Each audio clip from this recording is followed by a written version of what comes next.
ఏ యోగ్యత లేని నన్ను నీవు ప్రేమించినావు దేవా,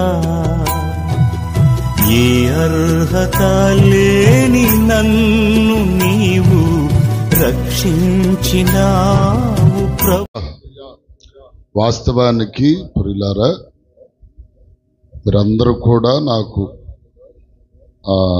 సన్నిహితులే గనుక కొంచెం స్వతంత్ర భావంతో మీతో నా కుటుంబీకులుగా, మరి ప్రియులారా శిలువ రక్త బంధువులుగా మీతో అందరితో స్వతంత్రపూర్వకమైన భావంతో మీతో మాట్లాడటానికి మరి నేను ఇష్టపడుతూ ఉన్నాను. ఒక చిన్న మాట మీతో పంచుకొని వాక్య ధ్యానంలోనికి వెళ్దాం. ప్రియులారా, మత్తయి సువార్తలో 21వ అధ్యాయంలో ఒక చక్కని మాట వ్రాయబడి ఉంది.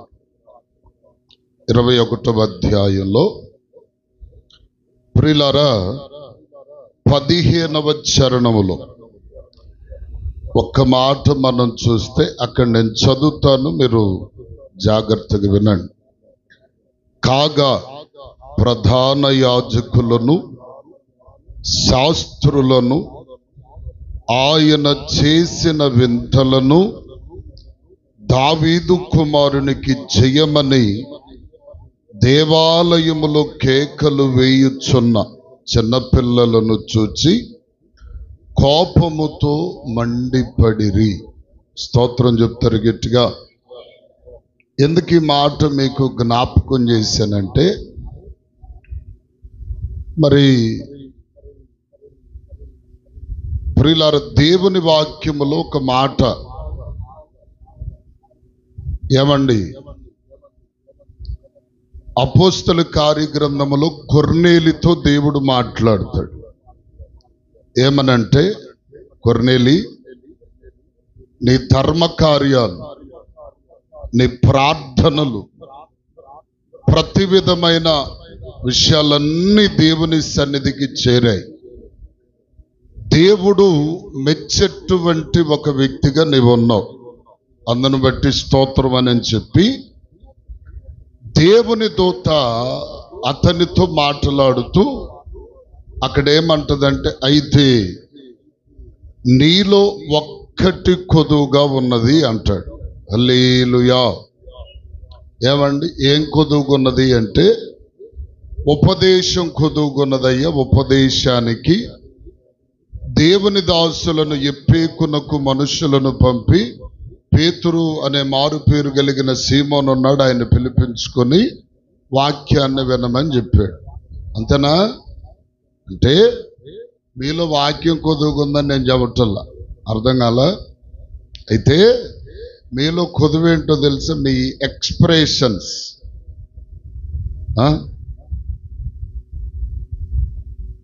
ఎక్స్ప్రెషన్స్ ఎలా ఉండాలి చెప్పండి. ఇక్కడ యేసు ప్రభుల వారు యెరూషలేమునకు వెళ్ళినప్పుడు గాడిదను గాడిద పిల్లనెక్కి వీధులన్నీ తిరిగారట. తిరిగి అక్కడ మనం చూస్తే ఆయనను వెంబడిస్తున్నటువంటి ప్రతి వారు దావీదు కుమారునికి జయమని ఏం చేశారు? ఎట్ట కేకలేశారు. యాచనమ్మా, దావీదు కుమారునికి జయం అంటే నేను ఎందుకంటే చెప్తుంది, మీ మొఖాలు ఎంత తేజస్సుగా ఉంటాయో, అర్థం కాల, మీ మొఖాలు ఎంత తేజస్సుగా ఉంటాయో అంత అద్భుతంగా దేవుడు మీతో మాట్లాడతాడు. స్తోత్రం చెప్తారు గట్టిగా. ముఖాల్లో తేజస్సు లేకుండా కిరసనాలైపోతున్న బుడ్డిగాని కొనారెలుతున్నట్టు. బుడ్డులు ఇంతకు ముందు ఆడిన వాళ్ళు ఉన్నారా? తడిసిపోయి నగ్గిపెట్టి ఎలిగి ఎలగనట్టుగా మీరు అట్ట మొఖాలు అట్ట మాత్రం పెట్టబాకండి. కొంచెం నవ్వుతారు అందరూ, సంతోషం. హల్లెలూయా. దేవుని స్తుతించుటలో సిగ్గుపడకూడదు, అవునా? సిగ్గుపడకూడదు. కాబట్టి ఇంకా దీని విషయంలో చెప్పాలంటే చాలా విషయాలు ఉన్నాయి, కానీ మనకిప్పుడు అది అంత అవసరం లేదు. కొంత మీ మొక్కల్లో కొంచెం నవ్వు చూడాలని నేను ఆశపడతాను. నవ్వుతారంతా? నవ్వొద్దు, కానీ మొక్కల ఎక్స్ప్రెషన్ మార్చండి. హల్లెలూయా. సరే ప్రియులారా, చిన్న ప్రార్థన చేసుకొని వాక్యదానం అందరం చేతులు ఎత్తుదాం. ఒక్కసారి అందరం యేసయ్య నాతో మాట్లాడమని అడుగుదామా? యేసయ్యా నాతో మాట్లాడండి, నాతో మాట్లాడండి అయ్యా, నన్ను దర్శించండి, వాక్యపు వెలుగులో సరిచేయండి, నీ దాసుని మరుగు చేసి మీ నోటి బొరగ వాడుకొనమని యేసునందు అడుగుచున్నాము తండ్రి. చెప్పండి అందరూ ఆమేన్. ప్రియులారా, కొద్ది మాటలు దేవుని వాక్యములో నుండి మనం ధ్యానం చేద్దాం. ఫిలిప్పీయులకు రాసినటువంటి పత్రిక. ఈ రాత్రి దేవుడు ప్రియులారా మన కొరకై ఏర్పాటు చేసినటువంటి వాక్యాన్ని మనం ధ్యానిస్తాం. చూడండి, ఫిలిప్పీయులకు రాసిన పత్రిక 3వ అధ్యాయం 14వ చరణం. క్రీస్తు యేసునందు దేవుని ఉన్నతమైన పిలుపునకు కలుగు బహుమానమును పొందవలెనని గురి యొద్దకే పరుగెడుచున్నాను. స్తోత్రం చెప్తారు గట్టిగా, చెప్పండి హల్లెలూయా. ప్రియులారా, జాగ్రత్తగా నా వైపు చూస్తూ ఈ నా మాటలు వినండి. దైవవాక్యములో మనం చదువుకున్న వచ్చిన భాగములో దైవజనుడును అపోస్తలుడైనటువంటి పౌలు ఏమండి ఫిలిప్పులో ఉన్నటువంటి సంఘ బిడ్డలకు దేవుని మాటలను తెలియపరుస్తూ అక్కడ చెప్పుతున్నటువంటి మాటను మనం ఆలోచన చేస్తే, క్రీస్తు యేసునందు దేవుని ఉన్నతమైనటువంటి పిలుపునకు కలిగేటువంటి బహుమానము పొందుట కొరకు నేను పరుగెత్తుతున్నాను అన్నాడు. స్తోత్రం చెప్తారు గట్టిగా.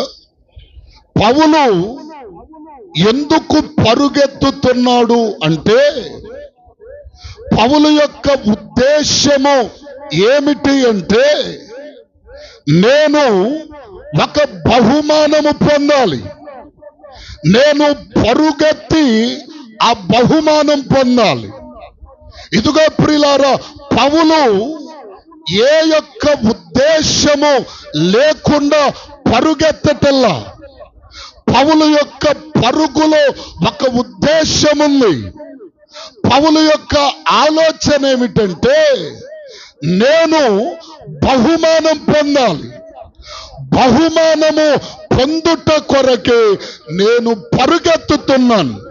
అంటే ఇదిగో ప్రియులారా, నేను ఏ విధమైనటువంటి ఇదిగో నిష్ప్రయోజనమైన దాని కొరకు పరుగెత్తటం లేదు, కానీ దేవుడు ఇచ్చేటువంటి ఆ బహుమానము పొందుట కొరకే పరుగెత్తుతున్నాను అన్నాడు. స్తోత్రం చెప్పండి గట్టిగా. నిజంగా మనం ఆలోచన చేస్తే, ఇదిగో ప్రియులారా, పౌలు పరుగెత్తినట్లుగా ఏమండి, పౌలు ఇదిగో ప్రియులారా దేవుడిచ్చు బహుమానము కొరకు పరుగెత్తినట్లుగా ఈరోజు దైవ బిడ్డలు పరుగెడుతున్నారా అంటే, ఈరోజు మన పరుగు వేరు, ఆ రోజు ఉన్నటువంటి పౌలు పరుగు వేరు. అంతేనా? ఈరోజు కూడా మనిషి యొక్క జీవితం ఉరుకు పరుగుల మీద ఉంది. మనము పరుగెడుతున్నాం, మనకంటూ ఒక లక్ష్యము లేదు. ఇదిగో ప్రియులారా, ఒక గమ్యము లేదు. ఇదిగో ఒక బహుమానము అన్నటువంటి ఆలోచన లేకుండా ఏదో మనము కూడా పరుగెడుతున్నాం అన్నట్టుగానే ఈరోజు క్రైస్తవ బిడ్డలు కనబడుతున్నారు. ఒకప్పుడు మన పరుగు ఎందుకు అంటే చూడండి, అదే వాక్యములో ప్రియులారా ఎఫెసీ పత్రికలోనికి రండి. అక్కడే ఎఫెసీలకు రాస్తూ అపోస్తలుడైన పౌలు 4:22 చదవండి. 4:22 మునుపటి ప్రవర్తన విషయములోనైతే మోసకరమైన దురాశల వలన చెడిపోవు మీ ప్రాచీన స్వభావములను వదులుకొని అంటాడు. అంటే మునుపు మనము పరుగెత్తిన పరుగు ఎందుకొరకంటే దురాలోచనల కొరకు, లోక సంబంధమైన విషయముల కొరకు మనం ఏం చేసామంటే పరుగెత్తి పరుగెత్తి పరుగెత్తి. ఒకప్పుడు పౌలు కూడా ఇలాగే పరిగెత్తే. ఒకప్పుడు చెప్పరే, ఒకప్పుడు పౌలు కూడా ఎందుకు పనికిరాని విషయముల కొరకై పరుగెత్తి అదే పిలుపు ప్రియులారా 3వ అధ్యాయములో వ్రాస్తూ ఏమంటాడంటే, ఏవేవి నాకు లాభకరములుగా ఉన్న వాటన్నిటినీ పెంటతో సమానంగా ఎంచుకున్నానంట. స్తోత్రం చెప్పండి గట్టిగా. ఇప్పుడు వాటన్నిటిని వదిలిపెట్టి ఇప్పుడు ఎందుకు పరుగెడుతున్నావయ్యా పౌలు గారు అంటే ఆయన అంటాడు, నేను ఒక బహుమానము పొందడానికి పరుగెత్తుతున్నా. ఈరోజు మన లక్ష్యం ఏంటి? మన ఉద్దేశం ఏంటి? మనకున్న ఏర్పాటు ఏమిటి? మన మనస్సులో రూఢి చేసుకున్న ఆ ప్రత్యేకమైన ఏర్పాటు ఏమిటి అనేటువంటిది మనం చూస్తే ఏ విధమైన ఆలోచన లేక, చెప్పండి మనలో ఏది చెప్పరే, అమ్మా ఎందుకు పరుగెడుతున్నావంటే, అయ్యా ఎందుకు పరుగెడుతున్నావు అంటే కొంతమంది ధనమును సంపాదించుట కొరకు, కొంతమంది పేరు ప్రఖ్యాతులు సంపాదించుకొనుట కొరకు, కొంతమంది బంధుత్వాలు బంధాలు కలుపుకొనుట కొరకు. ఈ లోకంలో ఏది శాశ్వతం కాదు. హల్లెలూయా చెప్పండి, హల్లెలూయా. ఇప్పుడు ఎందుకు పరుగెడుతున్నావు అంటే, ఇదిగో వారు పరుగెడుతున్నారు, వారితో పాటు నేను కూడా, చెప్పండి నేను కూడా. అందరూ అమ్మ ప్రార్థనకి ఎందుకు వెళ్తున్నావు అంటే, వాళ్ళు వెళ్తున్నారు కదయ్యా, వాళ్ళు చెప్పరే, వాళ్ళు వెళ్తున్నారు కదా, అందుకని నేను కూడా వెళ్తున్నా. ఈరోజు క్రైస్తవ సమాజం ఎలాంటి భయంకరమైన పరిస్థితిలోనికి మార్చబడిందో తెలుసా? పులిని చూచి నక్క వాతలు పెట్టుకున్నట్టుగా. పులిని చూసిందంట, పులికి సార్లు ఉన్నాయంట. పులికి నక్క పులిని చూసింది, పులిని చూస్తే పులికి సార్లు ఉన్నాయి. కాబట్టి పులి వలె నేను కూడా సార్లు పెట్టుకోవాలని మంచి ఇనపరాటు కాల్చుకొని ఒళ్ళంతా వాతలు పెట్టుకుందంట. ఈరోజు అట్టాగే ప్రార్థనకు దేవుని మందిరమునకు ఎందుకు వెళ్తున్నావు అని అడిగితే, వాళ్ళు వెళ్తున్నారు నేను వెళ్తున్నాను అనేటువంటి సమాధానం కొంతమంది ఇస్తారు. మరి కొంతమంది ఎందుకు ఇస్తారో తెలుసా? సమాజంలో చెడ్డ పేరు పోగొట్టుకొనడానికి. చెప్పరే, చెడ్డ పేరు ఉందనుకో, ఆ చెడ్డ పేరు పోగొట్టుకోవటానికి భక్తి అనేటువంటి ముసుగును, చెప్పరే, భక్తి అనే ముసుగును వేసుకోండి. ఒకరోజు ఈ మాట చెప్పి నేను ముందుకు వెళ్తాను. ఒకరోజు పావురాల గుంపును ఒక కాకి చూచిందట. ఏ గుంపును? పావురాల గుంపును చూసింది. పావురాలు ఎలా ఉంటాయి? వాటి ముక్కు చిన్నది, తలకాయ చిన్నది, వాటి అరుపు కూడా కొంచెం వేరుగా ఉంటుంది. అవి తినే పదార్థములన్న రాళ్ళు, గింజలు ఇటువంటివే తింటాయి. సరే, కాకి చూచి కాకి ముచ్చటేసింది. కాకి ఎట్టుంటది? 2 రకాలైన కాకులు ఉన్నాయి కదా. కాకులు చాలా ఉన్నాయి. నేల కాకని, జముడు కాకని, ఏమండి బండకాకని, చిన్న కాకని, చాలా రకాలు ఉన్నాయి. కానీ కాకులు ప్రత్యేకించి కాకుల్లో 2 రకాలు. అదొకటి చిన్న కాకి, ఒకటి పెద్ద కాకి, బండకాకి అంటాం. అదేమో నాలాగా ఉంటుంది, బండకాకి ఏమో నాలాగా ఉంటుంది. చూసారు ఎట్ నవ్వారు అంటే నేను బండకున్నానా? హల్లెలూయా చెప్పండి, హల్లెలూయా. సరే, ఈ కాకి చూచి ప్రియులారా, ఎవడో పేయింటు వేస్తుంటే పేయింటు బకెట్లో మునిగి వెళ్ళి పావురాల్లో చేరిందంట. పావురాల్లో చేరితే ఎవరో నువ్వు అన్నారంట ఈ పావురాలు. ఏయ్, నేను కూడా పావురాన్ని అన్నాను. ఎవరు? కాకి. నేను కూడా పావురాన్నే అందంట. చూడు, నా రంగు చూసావు, తెల్లకుంది, తెల్ల కాకి ఎక్కడన్నా ఉందా అందంట. అవును, పావురాలన్నీ ఎట్టుండవు కదా, మాలాగుంటాయి కదా.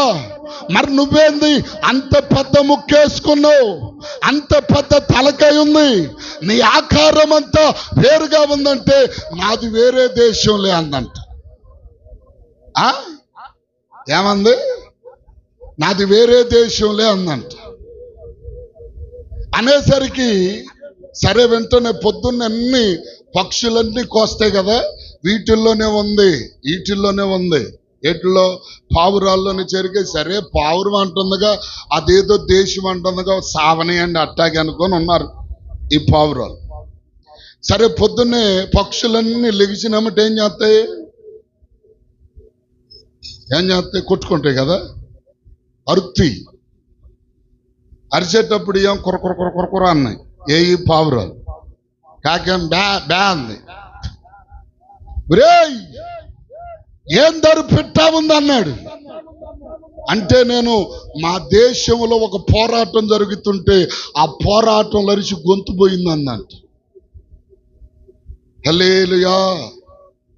మా ఊర్లో, మా దేశంలో పోరాటం జరిగింది. ఆ పోరాటంలో అరిసి తప్పించుకొని మీ మధ్యకు వచ్చేసాను అందంట. సరేలే, నిజమేనేమో, పావురాలు కదా, ఏమన్నా అంతగా పసిగట్టలేకపోయాయి. ఎందుకంటే ప్రభు కూడా అన్నాడు, మీరు పాముల వలె వివేకమును, పావురము వలె నిష్కపటమైన హృదయములు గలవారై ఉండుడి అంటాడు వాక్యం. స్తోత్రం చెప్పండి గట్టిగా. పావురానికి అంతా ఇది రాదు. కొంతమంది స్పీడ్గా కళ్ళు తెరుపుతారు కదా, స్పీడ్గా. కోడి చూడండి, కన్ను మూసినట్టే ఉంటుంది, అంటే ఏదో నెలగిన కుర్ర ఉంటుంది, లెగిచేసింది. పిల్లల కోడి నిజం. మీకేదో తెలియనట్టు చెప్పబాకండి, అర్థం కాల. మన ఇంట్లో కోళ్ళు ఏం లేవా? హల్లెలూయా.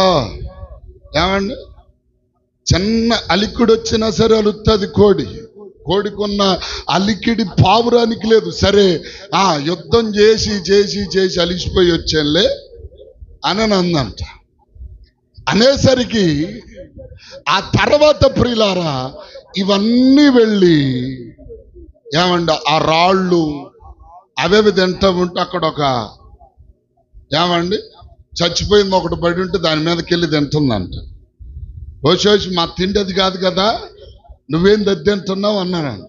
మా దేశంలో ఇయ్యే తినేది పావురాలు. ఏంటది అది? మా దేశంలో అచ్చగా ఈ మురిగిపోయినాయి, ఈ పాడైపోయినాయి, చచ్చిపోయినాయి అన్ని తింటాం అని చెప్పాను. సరే, ఇవన్నీ వెంటనే వీటితో మాట్లాడుతుండగానే ఒక భీకరమైన వర్షం కొట్టనే కొట్టింది. దేవునికి స్తోత్రం కలుగును గాక. కొట్టగానే ఆ ఒంటికి వేసుకున్న పెయింట్ అంతా కారిపోయింది. పెయింట్ అంతా కారిపోయింది. ఇప్పుడు దాని బతుకేమైపోయింది? బయట పడిపోయింది. రే, ఎన్నాళ్ళు మన మధ్యలో ఉంటూ పామురము వలె నటిస్తూ, పామురము వలె నేను ఫలాని దేశం, ఫలాని చోట, ఫలాని రకంగా ఉంటానని మనం అప్పుడే అనుకున్నాం. కానీ దాని బయట బ్రతుకు బయటపడేంత వరకు అది నిజమో చెప్పలేదు. కొంతమంది ఇలాగేం చేస్తారు తెలుసా?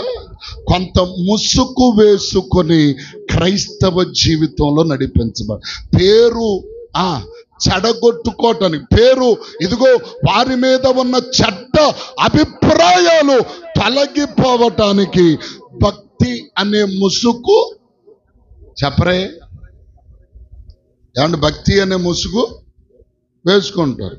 కొంతమందిలో ఏమన్నా ఎంత ముసుగేసుకున్నా కానీ అడవి జంతువు చూసినట్టు కోర, అదేంటి విషపు ఏంటది, అది ఎట్లా చెప్పలాగండి, క్రూర మృగం చూసినట్టుగా చూస్తారు. ఒక్కొక్క వ్యక్తిని పొడిచేద్దాం, చంపేద్దామని. అంటే వాళ్ళ స్వభావం మారదు. నిజమండి. అందుకనే ఇప్పుడు వాక్యము చెప్తుంది, ఇదిగో ప్రియులారా, నీవు ఏ గురి కలిగి దేవుని సన్నిధిలో ఉన్నావు, ఏ గురి నీ జీవితంలో కలిగి దైవ సన్నిధిని నడిపించబడుతున్నామంటే, ఈరోజు దేవుడు ఒక తీర్మానము కలిగిన హృదయములతో మనలను పంపునుగాక. చెప్పండి ఆమేన్. ఇప్పుడు మన తీర్మానం ఏంటి? మన ప్రతిష్ట ఏమిటి? మనము కలిగినటువంటి ఆ యొక్క ఇదిగో ప్రియులారా ఉద్దేశం ఏంటి? దేవుని సన్నిధిలో దేని కొరకు నువ్వు నడిపించబడుతున్నావు? పౌలు వలె ఏమండి, బహుమానము పొందడానికా, లేకపోతే లోక సంబంధమైన మనుషుల దృష్టిలో నీకు కూడా ఒక మంచి పేరు రావడానికి పరుగెడుతున్నావు? ఈరోజు నేను అంటాను, అందరూ పరిగెడుతున్నారు, నేను కూడా పరిగెడుతున్నానయ్యా అంటావా? కాదయ్యా, అందరి పరుగు వేరు, నా పరుగు వేరు అనే స్థితిలోనికి వస్తావా? ఈరోజు నేను అంటాను ప్రియులారా, ఇదిగో అందరూ పరిగెడుతున్నారు, నేను పరిగెడుతున్నాను అంటామని. అందరూ తింటున్నారు, నేను తింటున్నా కదా. అందరు తినేది చెప్పరే, చెప్పండి, అందరు చెప్పండి. అందరూ బతుకుతున్నారు, నేను బతుకుతున్నాను. ఆ కుక్క బతుకుతుంది అంటే దానికి మనకు పెద్ద తేడా లేదు కదా. అంటే నేను అంటాను, అందరూ పరుగెడుతున్నారు, వారి వలె ఇదిగో వారు పరుగెడుతున్నారు కాబట్టి నేను కూడా పరుగెడుతున్నాను అనే ఉద్దేశములో పరుగెత్తటం కాదు. మన పరుగు ఒక గమ్యస్థానము చేరే పరుగుగా ఉండాలి. స్తోత్రం చెప్పండి గట్టిగా. గురిలేని పరుగు ఎంతకాలం పరిగెత్తినా ఏమండి, గురిలేని చెప్పాలి, గురిలేని పరుగు ఎంతకాలం పరిగెత్తిన దానివల్ల ప్రయోజనం ఏమన్నా ఉందా?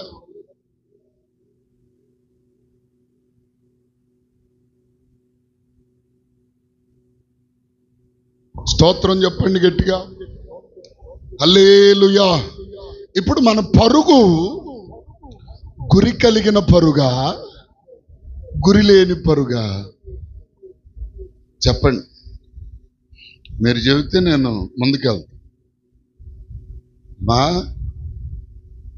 ఉపవాసాలు ఎందుకు పెట్టామంటే నీలో ఒక గురి కలగాలి. ఏమండి, అర్థం కాల? నీలో ఏం కలగాల? గురి కలిగి నడవాలి, పరిగెత్తాలనే ఈ ఉపవాసాలు. గురి లేకుండా గుడ్డెద్దెలి చేలో పడ్డట్టుగా ఉండకూడదని నీకు మంచిగా బోధించి, ఒక శిక్షణ ఇచ్చి, ఒక క్రమమైన ప్రార్థన అనుభవం నేర్పి, పరలోకపు అనుభవాలు, మర్మాలు, ప్రతి విధమైన స్థితులన్నీ నీకు బయలుపరచి నిన్ను క్రీస్తు ఎదుట సంపూర్ణనిగా చేసి నిలబెట్టడానికి ముందుగా నిన్ను ట్రైనింగ్, ప్రతిదానికి ఒక ట్రైనింగ్ ఉంటుంది కదా, ఉంటుందా? మిలిటరీకి వెళ్తే పొద్దుగూకులు పరిగెత్తినట్టు ముందు ట్రైనింగ్కి వెళ్ళేటప్పుడు, అట్లాగే ప్రతిదానికి. అందుకని ఇవన్నీ కూడా దేవునికి స్తోత్రం కలుగును గాక. ఇప్పుడు గురి కలిగిన పరుగా మన పరుగు, గురి లేని పరుగా. గురి కలిగిందనా? గురి కలిగిందన్న వాళ్ళంతా స్తోత్రం చెప్పండి గట్టిగా, హల్లెలూయా. ఇప్పుడు మన పరుగు గురి కలిగినదై ఉండగలగాలి. అయితే ప్రియులారా, బైబిల్లో ఒక వ్యక్తి ఉన్నాడు. ఆ వ్యక్తి యొక్క పరిస్థితిని మనం చూస్తూ ఉంటే ఏమండి, రాజు యొద్దకు ఒక వర్తమానము తీసుకొని వెళ్ళాలి. రాజు యొద్దకు తీసుకొని వెళ్ళేటువంటి వర్తమానం ఎలాంటిదై ఉండాలో తెలుసా? నిజమైనదైతేనే, చెప్పండి, నిజమైనదైతేనే.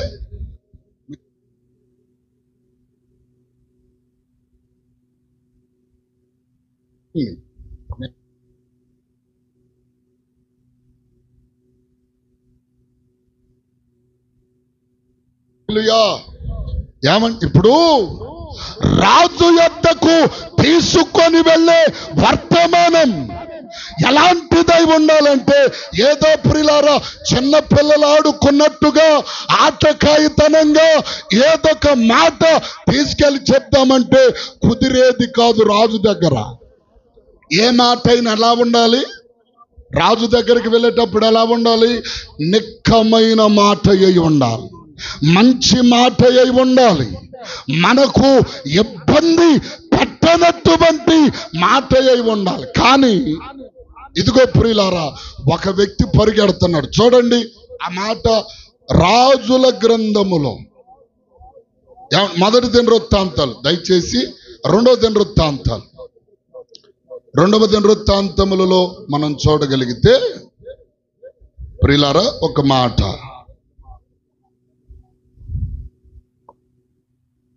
దినవృత్తాంతముల 2వ పుస్తకం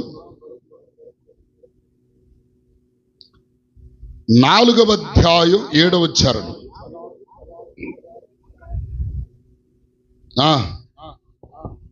ఇదేనమ్మా, అమ్మమ్మ అది కాదు, మర్చిపోయి.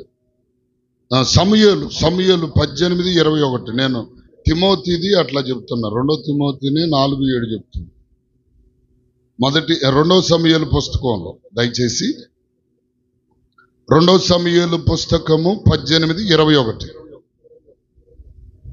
చూడండి.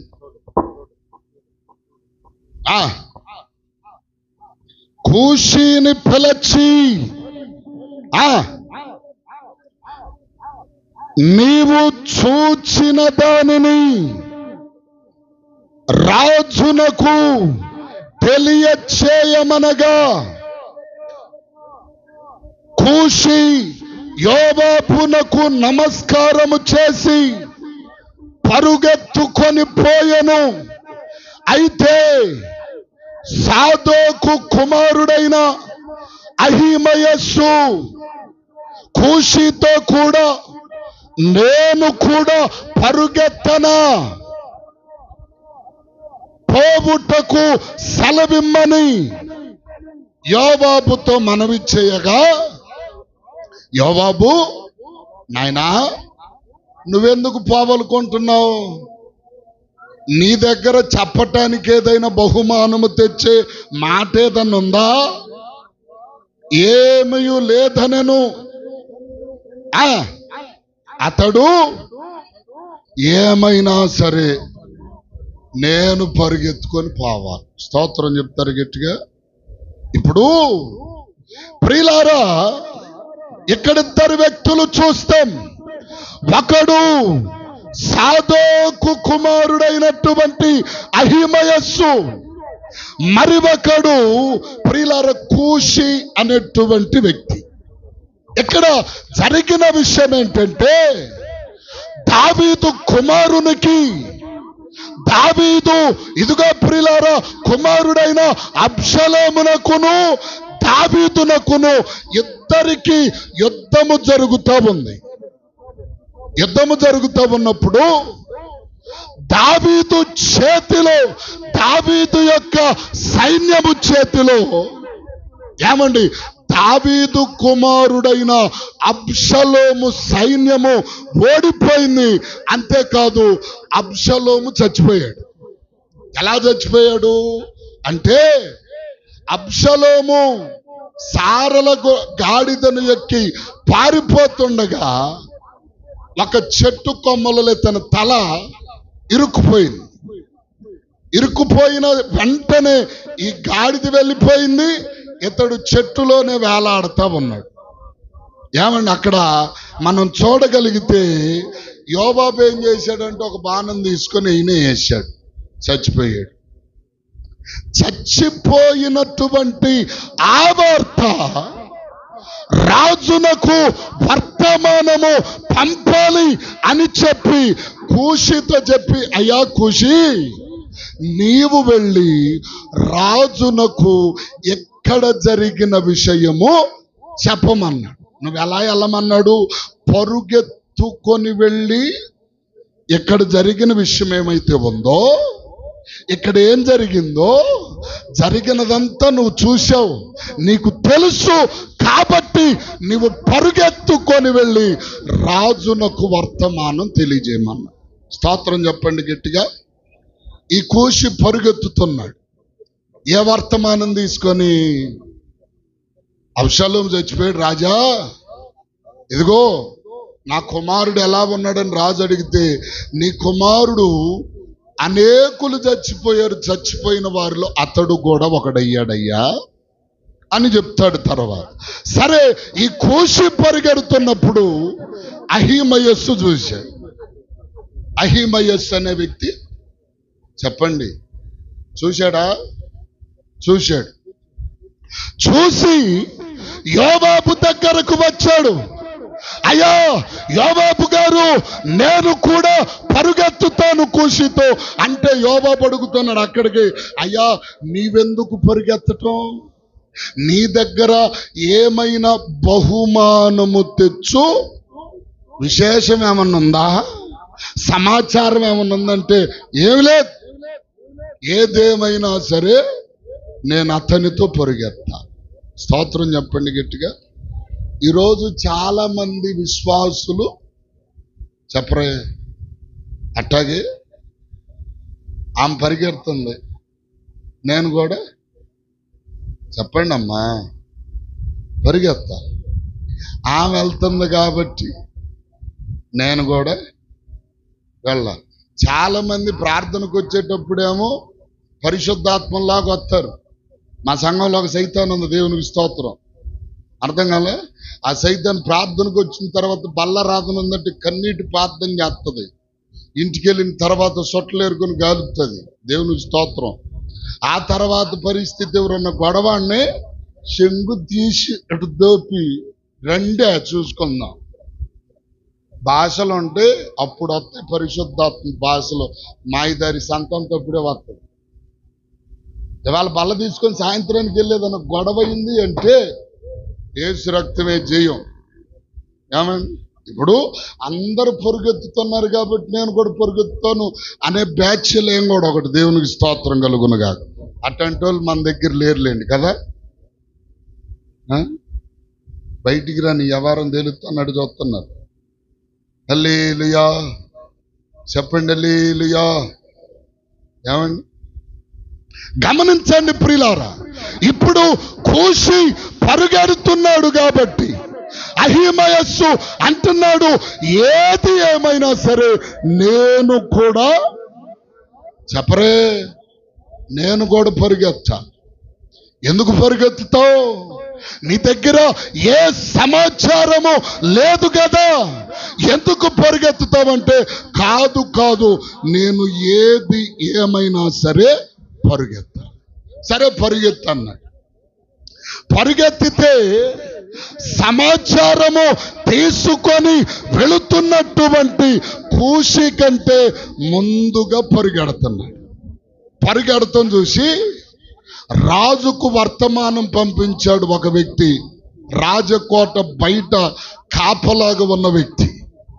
ఏమండి సిగ్నల్ ఇచ్చాడు, అయ్యా ఒకడు ఇదిగో దిక్కున పరుగెడుతూ వస్తున్నాడు, ఏ సమాచారం తెస్తున్నాడో తెలియదు అనంటే పరుగెత్తుకుంటూ వచ్చాడు, రాజు ఎదుట నిలబడ్డాడు. స్తోత్రం చెప్పండి గట్టిగా. ఎంత పరుగెత్తుకొని వచ్చావు కదయ్యా, ఏం సమాచారం తీసుకొచ్చా అని దావీదు అడిగాడు.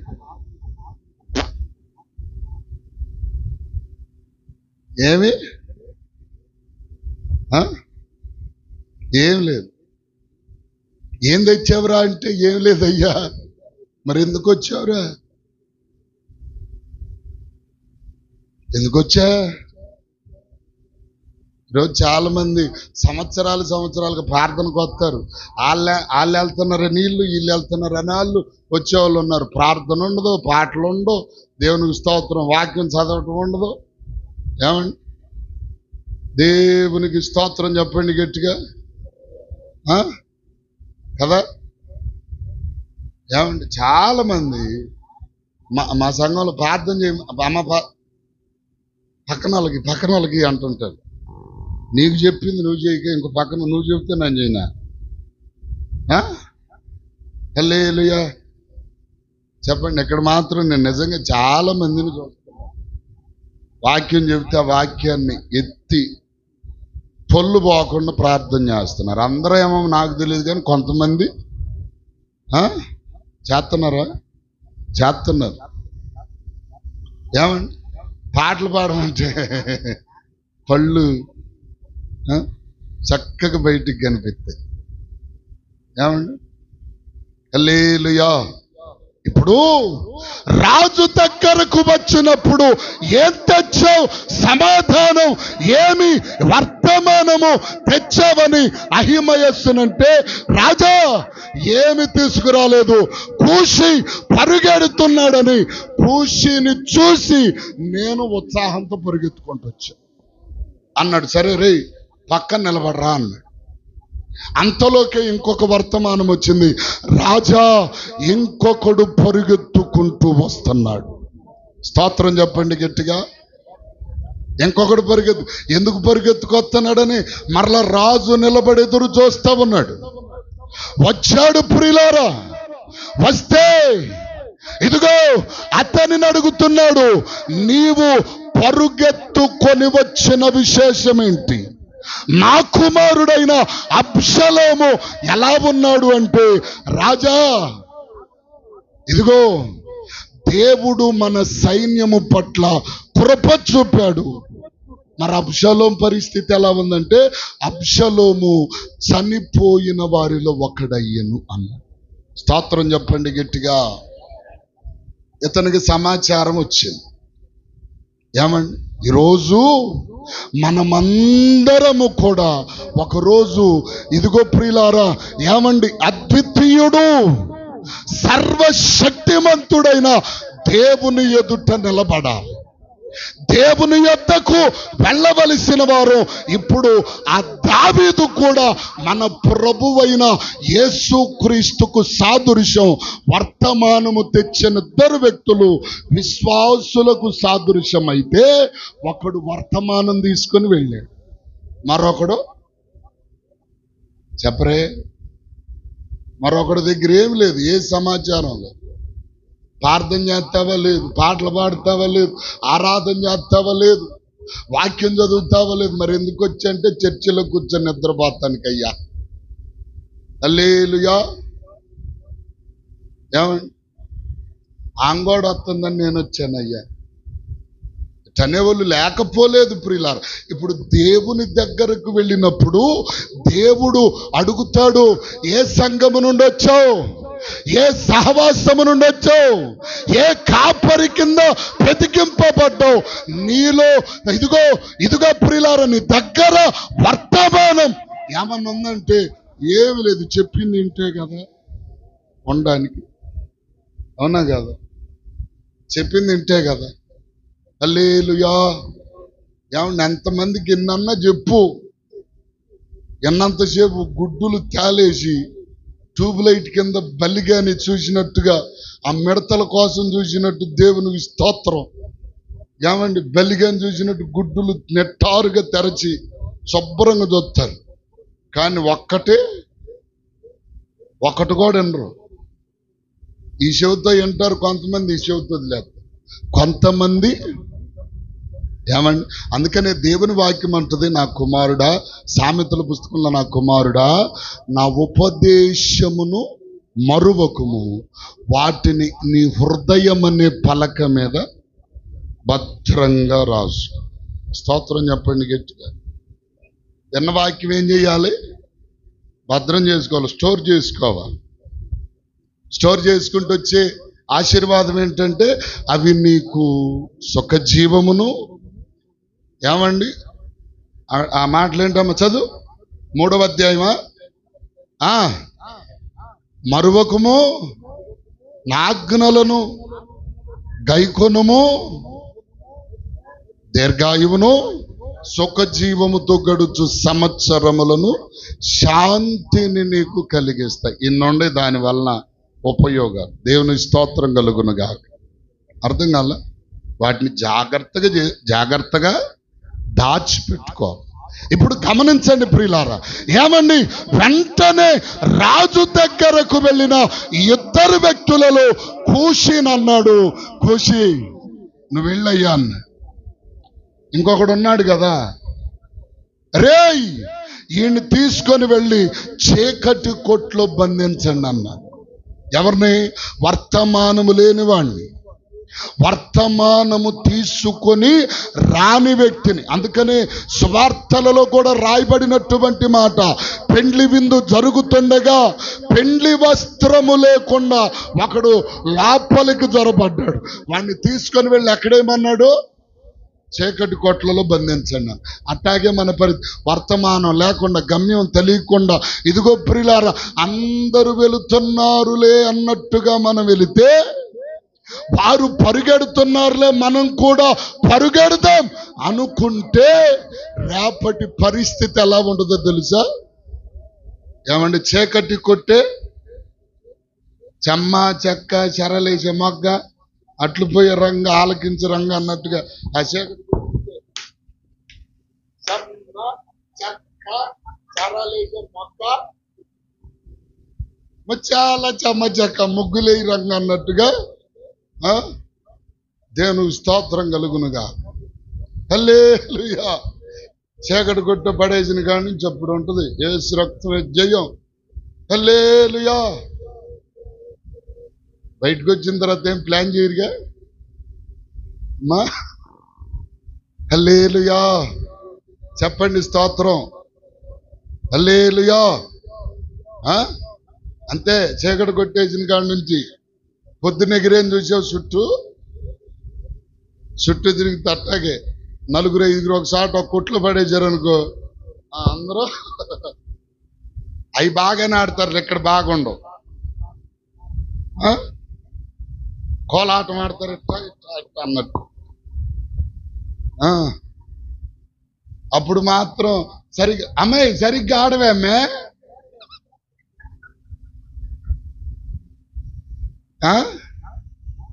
అవి మాత్రం జ్ఞాపకం ఉంటాయి. సరిగ్గా మాత్రం భక్తిలో ఎదగటం కుదరదు. ఆ చీకటి కొట్టేసిన తర్వాత మాత్రం ఈ సమాజక అమ్మాయి నీకు సరిగ్గా రావట్లేదు తుచ్చి. చిన్నపిల్లలప్పుడు ఆడే ఆటలు రేపు అక్కడ అయ్యే. అర్థం కావట్లా? ఒకరోజు ఒక వాట్సాప్ వీడియో పంపించారు నాకు ఒక వ్యక్తి. నీతిశ్వరుడైనటువంటి దేవుడు తీర్పు తీర్చు సమయమున సింహాసనం మీద కూర్చొని ఉంటే అనేకులను తీర్పు తీర్చడానికి ఆయన ఎద్దకు తీసుకొని వస్తున్నారు. ఒకవైపు నిత్య జీవం, రెండో వైపు నరకం ఉంది. నరకంలో పొగలు బాగా వస్తున్నాయి. నరకంలో దేవుని దగ్గర ఉండే భటులు ఉంటారు కదా, తీర్పు అయిపోయింది, ఒకరిని తీసుకుని వెళ్తుంటే ఆడేం చేస్తాడు? ఆ చేతులను వదిలేసేసి కాళ్ళు పట్టుకుంటాడు. ఎవరు? ఈ నరకంలో ఇయటానికి తీసుకెళ్లే భటులు ఉంటారే, ఆ భటులు కాళ్ళు పట్టుకుంటే కాలు తిట్టంటే వెళ్ళి ఆ నరకంలో అంటే కింద పడ్డాడు. అర్థం కాలే? అట్టాగే మన పరిస్థితి. చీకటి కొట్టిలో వేస్తే ఇప్పుడు దావీదు అదే చేశాడు. సమాచారము లేని వ్యక్తిని ఏం చేశాడండి? చీకటి కొట్లో బంధించాడు. యేసుక్రీస్తు ప్రభుల వారు మాట్లాడుతూ పెండ్లి వస్త్రము లేని వాణ్ణి చీకటి కొట్టులో బంధించండి అన్నాడు. స్తోత్రం చెప్పండి గట్టిగా. మరి మన పరుగు ఏ లక్ష్యముతో ఉన్నది అంటే కూషువలే సమాచారము కలిగిన పరుగున, లేకపోతే అహిమయస్సు వలె ఏ సమాచారం లేదు. వాడు పరిగెత్తుతున్నాడు కాబట్టి నేను కూడా పరుగెడుతున్నాను అనే పరుగు. ఏ పరుగు మనది? ఏ పరుగండి? రోజు దేవుడు మాట్లాడుతున్నాడు. నీది ఏ పరుగో నీవు ఒక్కసారి గమనిస్తే ఈ రాత్రి నీ పరుగు యొక్క ఉద్దేశం ఎలాంటిది అనే ఆలోచన నీకు కలిగితే ఈ రోజు నుండి దేవుడు మన పరుగు యొక్క ఉద్దేశమును మార్చునుగాక. చెప్పండి ఆమేన్. ఒక గురి కలిగిన పరుగు దేవుడు మనందరికీ అనుగ్రహించునుగాక. ఏమండి? గురి కలిగిన పరుగు కావా? ఏమండి? వెళ్ళిన తర్వాత సమాచారం. ఒకరోజు ఒక వ్యక్తి పరుగెడుతున్నాడు దైవజనుడు వెంట. ఆ మాట చూడండి దేవుని యొక్క వాక్యములో. ప్రియులారా, రాజుల మొదటి పుస్తకం 19:20 చూడండి. అతడు ఎడ్లను విడచి ఏలియా వెంట పరుగెత్తి, స్తోత్రం చెప్పండి గట్టిగా. ఎవరో ఏలియా వెంట ఎలీషా పరుగెత్తాడంట. ఎందుకు పరుగెత్తాడు? ఎలీషా 5 జతల ఎడ్లను అతని దగ్గర ఉన్నాయి. తనకు కొంత భూమి ఉంది. ఆ భూమిని దున్నుతా ఉన్నాడు. భూమిని దున్నుతా ఉంటే ఏలియా వచ్చి ఎలీషా దగ్గరికి, ఎలీషా నీవు నన్ను వెంబడించు, నాతో రా అని చెప్పంటే దైవజనుని స్వరమును వినగానే ఎలీషా ఏం చేశాడు తెలుసు? అయ్యా, కొంత సమయం వ్యవధి, నేను ఇంటికి వెళ్ళి మా తల్లిదండ్రులకు చెప్పి ఒక్క మాట చెప్పి వచ్చేస్తా అని చెప్పాడు. చెప్పి బయలుదేరి తల్లి తండ్రి దగ్గరికి వెళ్ళమ్మా, నన్ను దైవజనుడు పిలిచాడు, నేను వెళ్ళిపోతున్నా, కాబట్టి నన్ను గురించి మీరు బాధపడొద్దు, బాధించబడవలసిన పనొద్దు అని చెప్పి బయలుదేరి మళ్ళా ఒక ఆలోచన ఆలోచించాడు. ఏమిటి అంటే, ఒకవేళ నేను వెళ్ళిన తర్వాత కష్టం వస్తే, బాధ వస్తే, శ్రమ వస్తే, ఏదైనా భోజనానికి కరువు వస్తే, మరలా ఒకవేళ దైవజనుని విడిచి వచ్చి నాకు భూమి ఉంది కదా, నాకు ఎడ్లున్నాయి కదా, వీటిని దున్నుకొని మరలా వ్యవసాయం చేసుకునే పరిస్థితి వస్తుందేమో. సస్తే దైవజనుడి తట్ల జావటం, లేకపోతే చెప్పరే ఏమండి వెనక్కి తిరిగి వచ్చే ప్రసక్తి లేదు. సస్తే అట జావటమే, వెనక్కి తిరిగి వచ్చే పరిస్థితి ఉండకూడదు అని ఎడ్లను ఏం చేశాడంటే శుభ్రంగా కోసి కూరలోని భోజనాలు పెట్టేసి, భోజనాలు పెట్టి, అయ్యా ఇప్పుడు వెళ్దాం పద, వెనక పీకులాట ఏమి లేదు, వెనక పీకులాట లేకుండా ఇప్పుడు దైవజనుని వెంట పరిగెడుతున్నాడు. స్తోత్రం చెప్పండి గట్టిగా. దైవజనుని వెంట పరుగెడుతున్నాడు. ఎందుకు అంటే ప్రియులారా, గురి కలిగి దేవుని సన్నిధిని చేరునట్లుగా, దేవుని ప్రత్యక్షతను అనుభవించున్నట్లుగా, దేవుని సేవకునితో ఇదిగో ప్రియులారా దైవికమైన అనుభవాలు పొందునట్లు దేవుని సేవకునితో పరిగెడుతున్నాడు. స్తోత్రం చెప్పండి గట్టిగా. హల్లెలూయా. ఇవాళ చాలా మంది పరుగు ఎలీషా పరుగు వలె లేదు. అర్థమవుతుందా? దైవజనుడు ఎందుకు రమ్మన్నాడు? దైవజనుడు అమ్మా ప్రార్థనకు రండి అంటే ఎందుకు రమ్మన్నాడు? ఆయనకి ఏమన్నా లాభమా? చెప్పరే, ఆయనకి ఏమన్నా లాభమా చెప్పరే అమ్మా.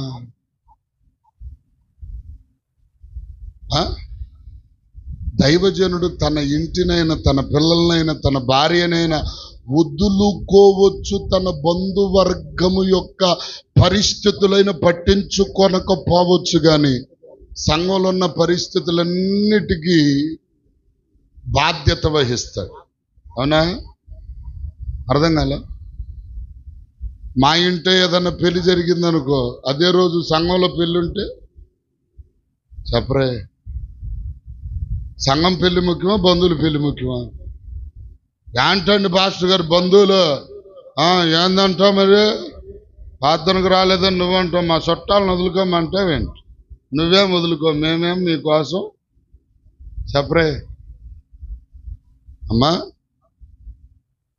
నిజం. దైవజనుని వెంట ఎందుకు పరిగెత్తాలి అంటే, దైవజనుడు ఒక పరిపూర్ణమైన ఆత్మీయమైన మార్గములు నిన్ను నడిపించి పరలోక రాజ్య సంబంధిగా నిన్ను మారుస్తాడు గనుక నీవు ఆయన వెంట పరిగెత్తాలి.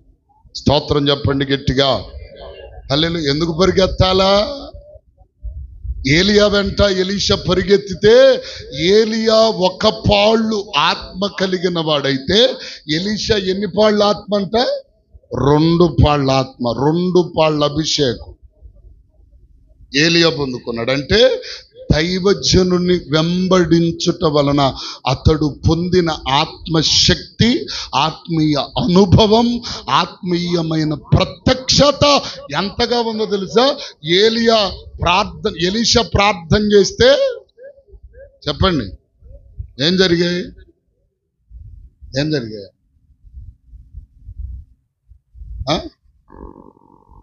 ఎలీషా ప్రార్థన చేస్తే, ఏలియా ప్రార్థన చేస్తే, మోషే ప్రార్థన చేస్తే చాలా జరిగినాయి కదా.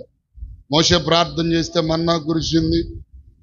ఏమండి, ఇంకా చాలా మంది భక్తులు ప్రార్థన చేస్తే వర్షం కురియకుండా ఆగిపోయింది, సూర్యచంద్రులు ఆగిపోయాయి. ఇలాగూ చాలా అద్భుతాలు జరిగాయి. స్తోత్రం కలుగునగాక. వారిని వెంబడి, ఎవరిని? దేవుని సేవకులను వెంబడి. ఇప్పుడు ఏలియా వెంట ఎలీషా పరిగెత్తాడు అంటే లోక సంబంధమైన విషయాలకు కాదు. ఎందుకు పరిగెత్తాడంటే దేవుని ఆత్మ సంబంధమైన విషయములలో ఎదిగి ఫలించున్నట్లుగా. స్తోత్రం చెప్పండి గట్టిగా. ఇప్పుడు అలాంటి పరుగు మనలో కూడా రావా? అర్థం కాల? అలాంటి పరుగు ఇంకా కొంతమంది పరిగెత్తాడు. గెహాజీ పరిగెత్తాడు. దేని వైపు పరిగెత్తాడు? బాలాకు బహుమానముల కొరకై ఏమండి నయమాను నడిచాడు. ఇదిగో గెహాజీ పరుగు ఎందుకు? నయమానియే కదా. నయమాను తెచ్చినటువంటి ఏమండి బహుమానముల కొరకు ఎలీషాను విడచి పరిగెత్తాడట. చాలా మంది ఏమండి దైవజనుడు చెబితే ఇవాళ పనులున్నా ఏదన్నా ఉంటే ప్రియులారా, నేను ఒక చిన్న మాట చెప్తాను. పెళ్ళిళ్ళు జరుగుతాయి కదా, సంఘాలు జరుగుతాయి కదా. పెళ్ళిళ్ళు జరిగితే నలుగులు ఉండే కదా. నలుగంటే తెలుసా మీకు? కర్రలు తీసుకొని 2 కర్రలు ముఖం మార్చేటట్టు కొడతారే, అంతేనా? నలుగంటే ఏంటమ్మా? పసుపు, కారం, ఉప్పు రాసి కలిపి 3 కలిపి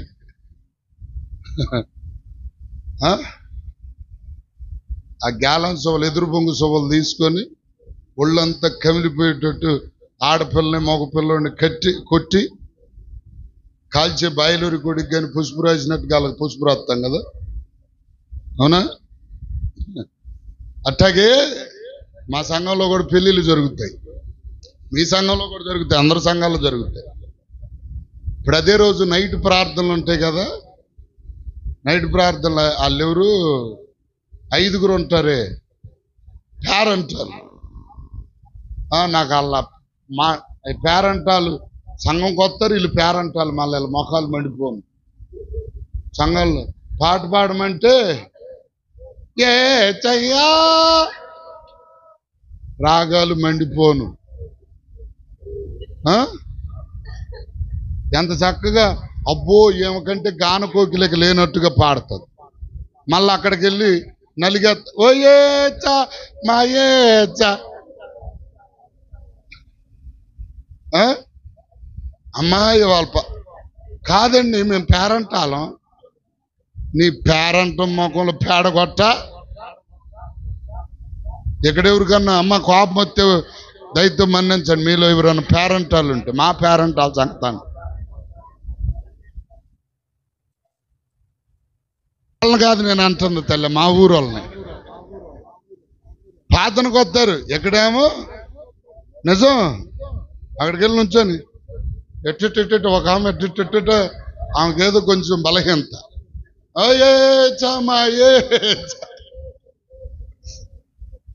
ఒరే ప్రార్థనకు వస్తే ఉంటది ఊరి నాయను. నేను పాడుతాను తప్ప అంటలేదు తల్లే. పాడుకోండి, నలుగులు వేసుకోండి, అవసరమైతే కందేటట్టు కొట్టుకోండి, పసుపులు రాసుకోండి. నేనే బాధపడ. నేను విషయం చెబుతున్నా ఏంటంటే ఇవాళ ప్రార్థన ఉంది కదా.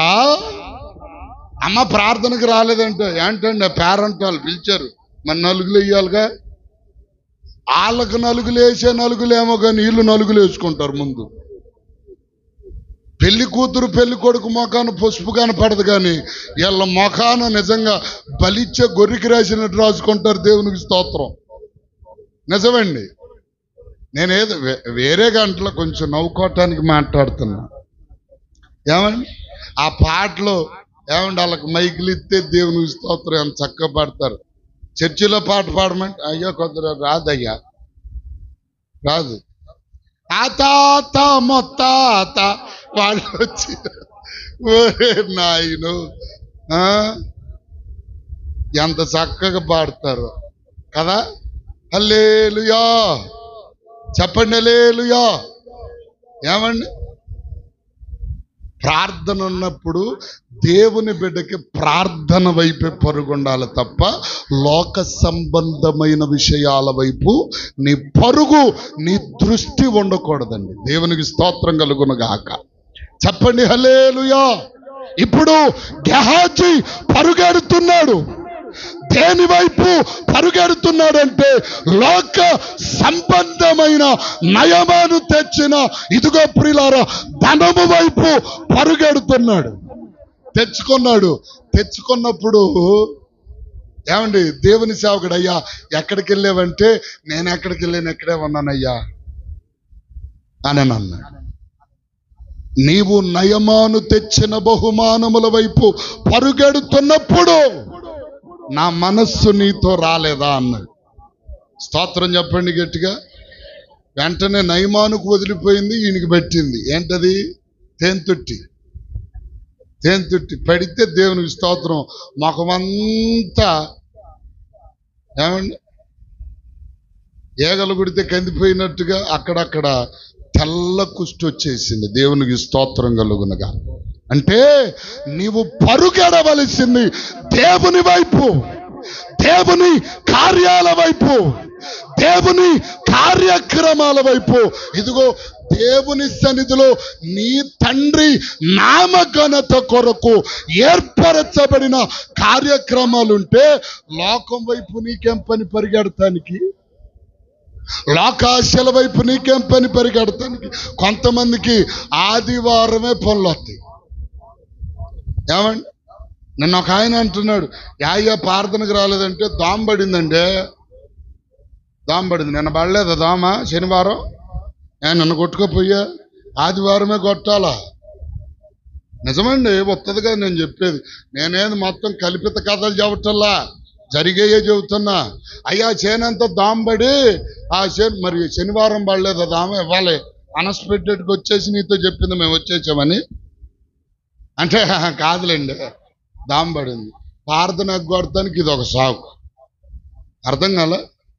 ఏదో ఒకటి నీకు దేవుని కార్యాల వైపు పరిగెత్తాలా, లేకపోతే లోకపు కార్యాల వైపు అంటే ఒక ఆమె ఉంటుంది ప్రార్థన. అయ్యో 7:30 8:30 తర్వాత ప్రార్థన పెట్టు.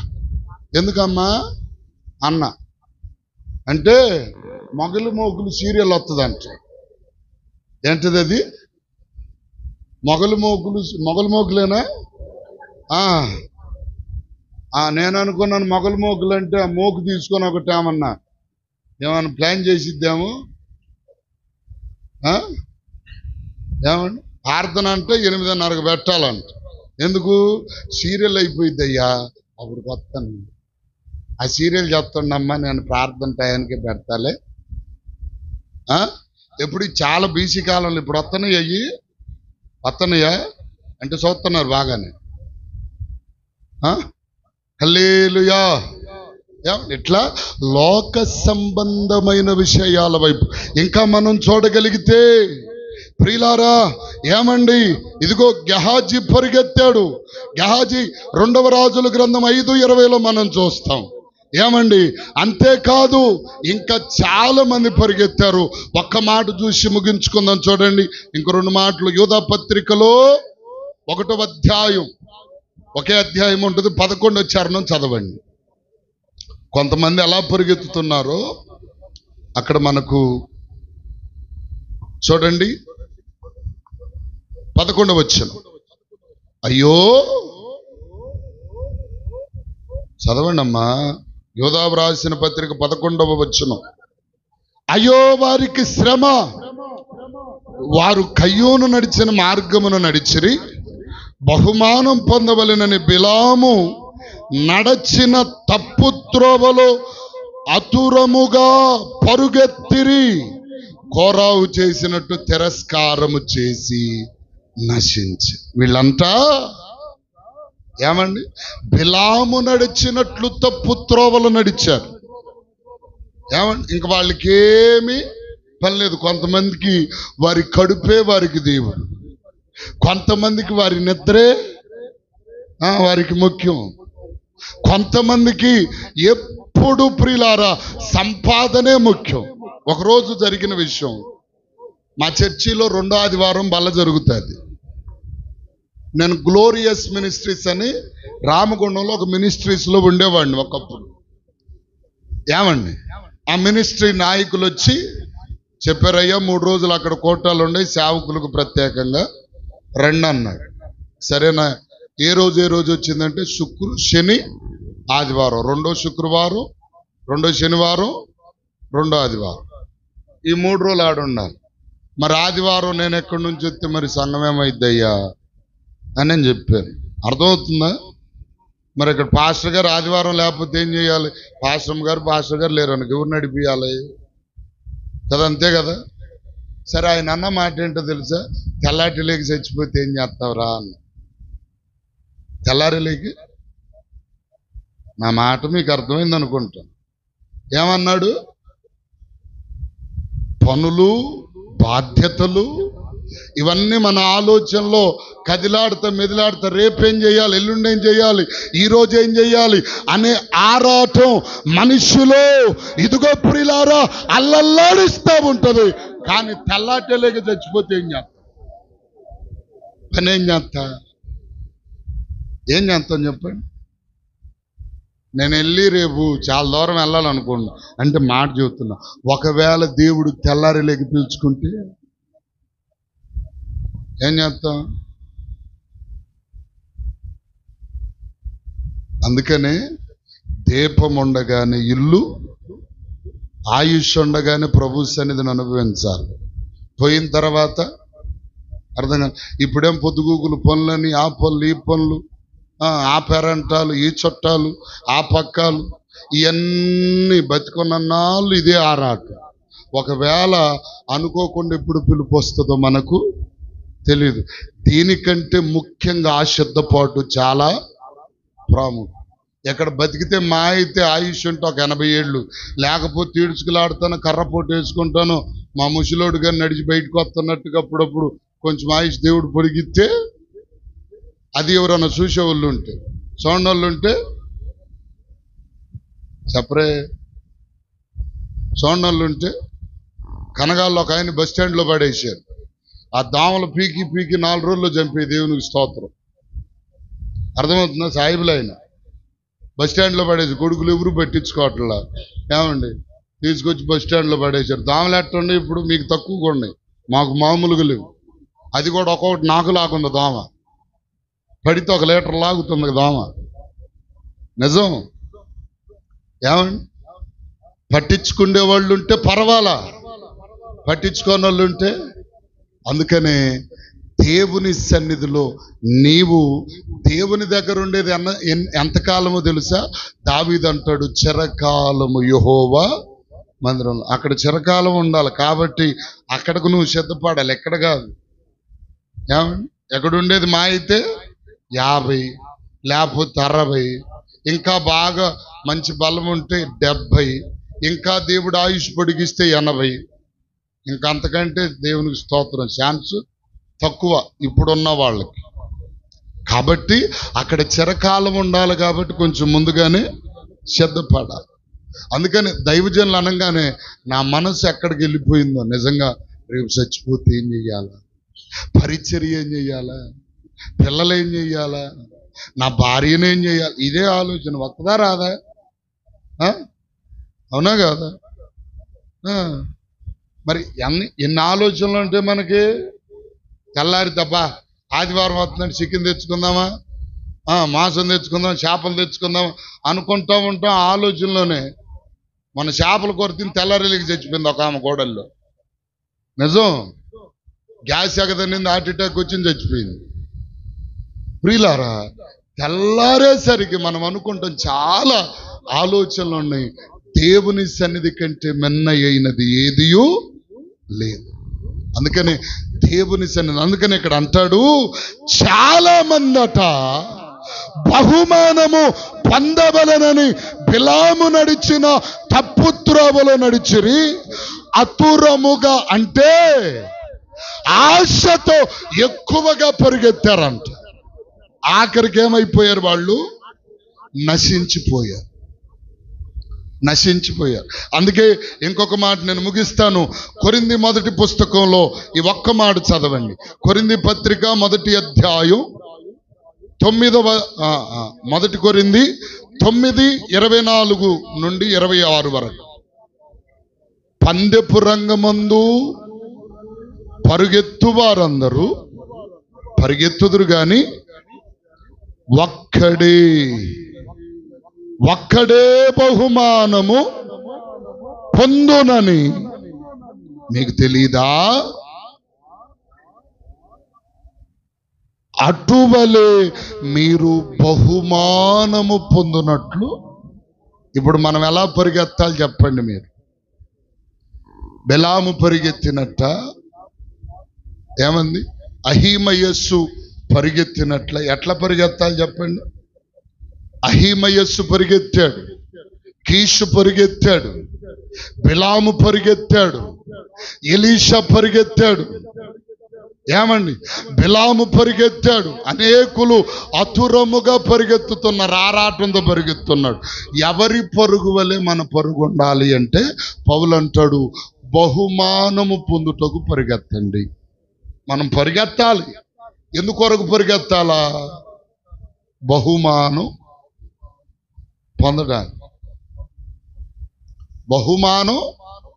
పొందడానికి పరిగెత్తాలి. ఈ బహుమానం పొందిన వారిలో ఇప్పుడు కూషి ఉన్నాడు కదా, ఆ కూషిని ఒకరోజు ఈ దుఃఖ దినాలన్నీ ముగించబడ్డాయి. ఎవరికి? దావీదుకి. అబ్షలోము చచ్చిపోయాడు. అబ్షలోము చచ్చిపోయినప్పుడు కన్నీరు కార్చాడు. కన్నీరు కార్చి వెంటనే కొన్ని దినాలకి మనస్సు కుదుటపరుచుకొని దావీదు మళ్ళా లేచి ఇప్పుడు యోవాబును పిలిచాడు. అయ్యా, ఎవరికన్నా మనం బహుమానాలు ఇవ్వాలా అని అడిగాడు. అడిగితే అయ్యా మొన్నొకడు వర్తమానం తెచ్చాడు కదా అంటే వాడిని పిలిచారు. వాడికి బహుమానం ఇచ్చి పంపించాడు. స్తోత్రం చెప్పండి గట్టిగా. మరి ఎవరికన్నా శిక్ష విధించాలంటే చీకటి కొట్టి ఇంకొకటి నేసాం కదయ్యా అన్నాడు. మీరు ఇళ్ళకెళ్ళిన తర్వాత చదవగలిగితే ఆ వాక్యం అంతా చదవండి. ఏమండి, చీకటి కొట్టేసాం కదా అంటే వాడికి వేయవలసిన శిక్షను వేశారు. స్తోత్రం చెప్పండి గట్టిగా.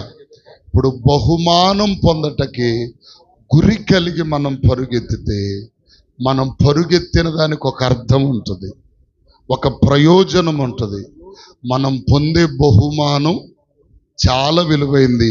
అది మనుష్యుల ద్వారా వచ్చే బహుమానం కాదు, దేవుడిచ్చు బహుమానం. ఆ బహుమానం పొందటానికి మనం గురి కలిగి పరుగెత్తేటువంటి వారిగా ఉందుముగాక. చెప్పండి హల్లెలూయా. ఏ గురి లేకుండా పరుగెత్తటం అనవసరం. పరుగెత్తితే చెప్పరే, పరుగెత్తితే గురి కలిగి పరుగెత్తుతాం, బహుమానం పొందుటకే పరుగెత్తుతాం. చచ్చిపోతే అట్ట బరిలోనే పడి చచ్చిపోవాలి తప్ప నేను తిరిగి రాకూడదు. అట్టి ఆలోచన, అట్టి వైరాగ్యం, అట్టి అభిషేకం ప్రభు మనందరికీ అనుగ్రహించునుగాక. చెప్పండి ఆమేన్. అట్టి కృపలో ప్రభు మనల్ని నిలుపునుగాక. ఆమేన్.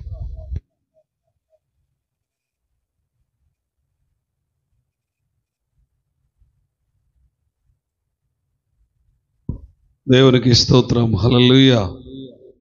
ఏ యోగ్యత లేని నన్ను నీవు ప్రేమించినావు దేవా, ఏ అర్హత లేని నన్ను నీవు రక్షించినావు